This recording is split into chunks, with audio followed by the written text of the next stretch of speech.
following is a message from the office of Bishop John I. Cline.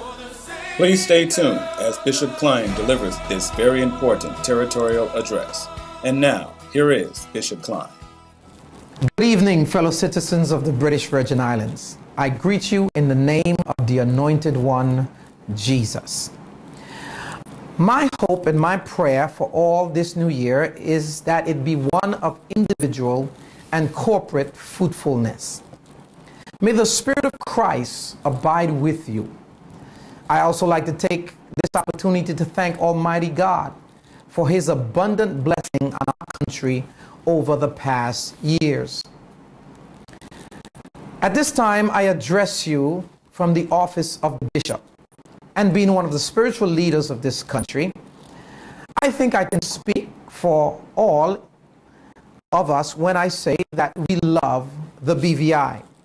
From Anegada to Just Van Dyke, no matter what our religious, social, or political persuasions, we want what is best for our country.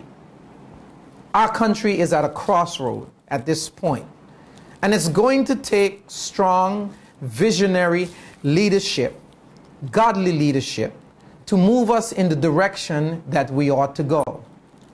It is the kind of leadership that the late H.L. Stout provided for us during the formative years of our development. Unfortunately, we are in desperate need of that type of leadership now.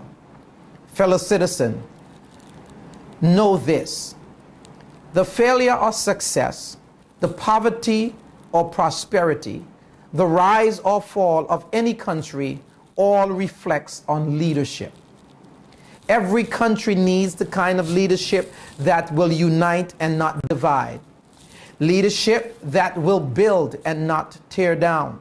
Leadership that will provide the country with vision, direction, and the development that it will take to take us into the future, politically stable, economically viable, business friendly, safe, and a prosperous country.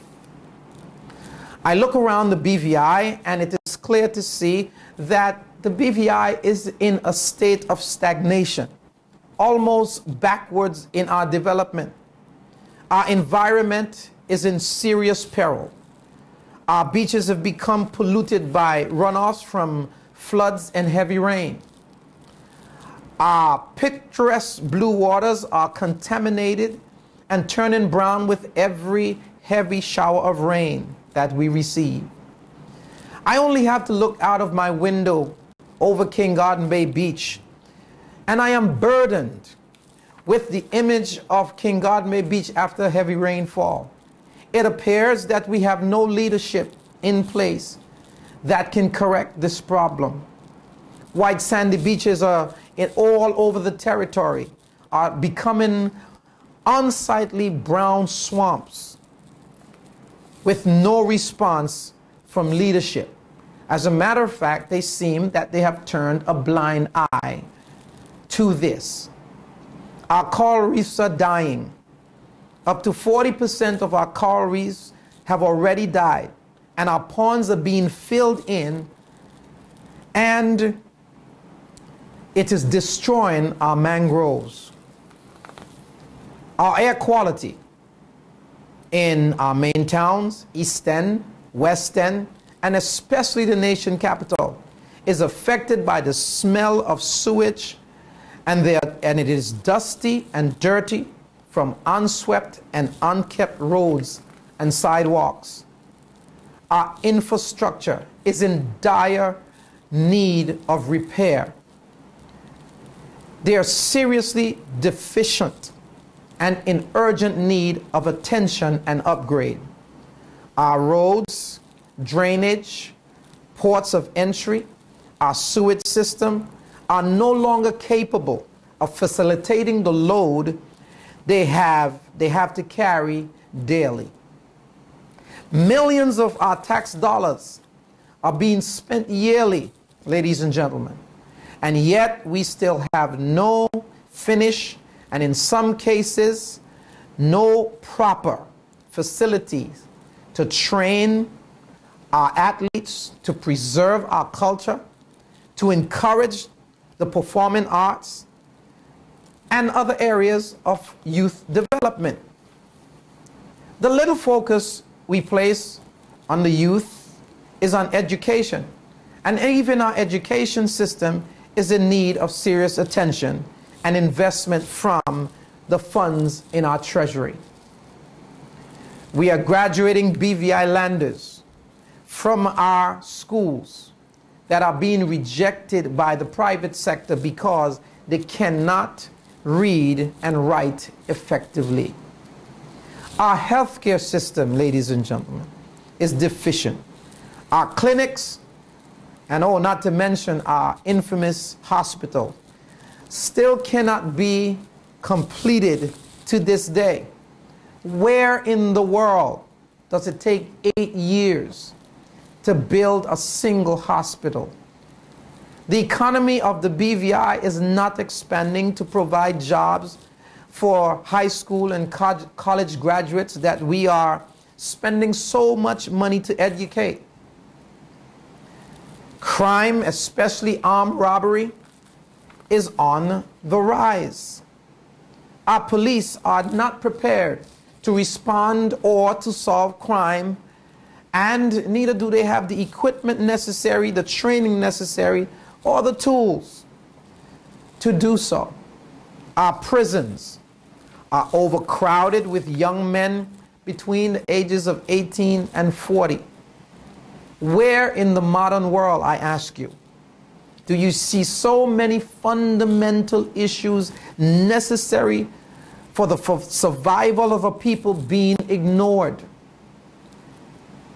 This type of leadership, ladies and gentlemen, is totally unacceptable, and we cannot continue to tolerate it because it is us who will suffer in the wake of it. I urge you tonight, as I speak to you from my heart, ladies and gentlemen, we need leadership. We need men and women who see and understand what the BVI needs. We do not need party politicians seeking solely to win another election.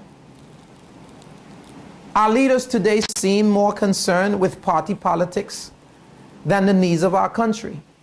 It appears that our governments have become institutions which seeks to further personal agendas and not national agendas. We cannot allow this to continue, ladies and gentlemen, because, again, we will be the ones to suffer. We will suffer, our children will suffer, our grandchildren will suffer, and they will not be able to enjoy the BVI that so many of our forefathers struggled so hard to build. We need leaders who can build our nation, inspire our children to embrace success, to be proud of their accomplishments. We need leaders who will ask the general public to join them in building this nation and create a nation-building spirit. We need leaders with the spirit of Nehemiah, leaders who are concerned about our nation and who will lead each of us into embracing and enhancing that spirit of nation building. We do not need leaders that are only interested in securing foreign interests and personal gain.